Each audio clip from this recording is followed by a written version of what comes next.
இனிய பொங்கல் நல்வாழ்த்துக்கள். நான் நல்லா இருக்கேன், நீங்க எப்படி இருக்கீங்க? ஏதோ போயிட்டு இருக்கு. வாங்க வாங்க வாங்க. பொங்கல் நாள் அரவிந்த் எங்க காணோம்? அவர் கம்போடியா போயிட்டாரு. அங்க வேலை கிடைச்சாச்சு. போய் 1 மாசம் ஆயிடுச்சு. எப்போதுமே நம்ம எல்லாரும் சேர்ந்து பொங்கல் கொண்டாடுவோம். முதல் தடவை அப்பா இல்லாம நான் ரொம்ப மிஸ் பண்றேன். இது போன வருஷ படம், நல்லா இருக்குல்ல? ஆமா, அரவிந்த் ஏன் வெளிநாட்டுக்கு போனா? நல்ல மல்டிநேஷனல் கம்பெனில பெரிய வேலையில இருந்தான். கூடிய சீக்கிரம் ப்ரமோஷன் வேற கிடைக்க போகுதுன்னு சொன்னா. கம்போடியாவில் அதை விட 2 மடங்கு சேலரி எடுத்த உடனே கொடுக்குறேன்னு சொன்னாங்க. அவன் எம்எஸ்சி கிராஜுவேட்டு. அதனால அவன் படிப்புக்கு ஏற்ற மாதிரி பேரு புகழ் சம்பாத்தியம் எல்லாம் இருக்கணும்னு ஆசைப்பட்டான். நல்ல விஷயம். ஆஃபர் கிடைச்சதா அப்ளை பண்ணாரா?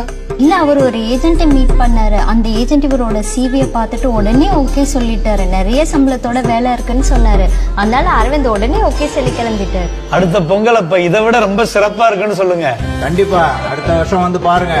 பங்களா, காரு, வேலையாளு எல்லாம் பிரமாதமா இருக்கும். ஜமாச்சிருவோம்.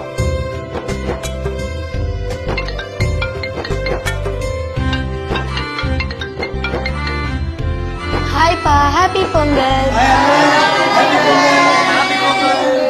நாங்கெல்லாம் தெரியுறோமா? கேமரா ஆன் பண்ணுங்க. நீங்க தெரியல. அப்பா. Hello hello. அரவிந்த் என்னாச்சு? நம்ம ஏமாந்துட்டோம். நீ ஏமாத்திட்டானுங்க. நான் முதல்ல கம்போடியா தான் வந்தேன். இங்க கொஞ்ச நாள் இருந்துட்டு அப்புறம் என்ன மியான்மருக்கு அனுப்பிச்சிட்டானுங்க. இங்க தப்பு தப்பான வேலையெல்லாம் பண்ண சொல்றானுங்க. எனக்கு ரொம்ப பயமா இருக்கு. கையில கண்ணில் வச்சுட்டு சுத்துறானுங்க. ஒரு நாளைக்கு 2 மணி நேரம் கூட தூங்க விடுறதில்ல. பிளீஸ் என்ன எப்படியாவது காப்பாத்துங்க. எனக்கு எனக்கு உங்களை எல்லாம் பார்க்கணும். எனக்கு எனக்கு உங்க கூட இருக்கணும். பிளீஸ் பிளீஸ் என்ன காப்பாத்து. ஹலோ.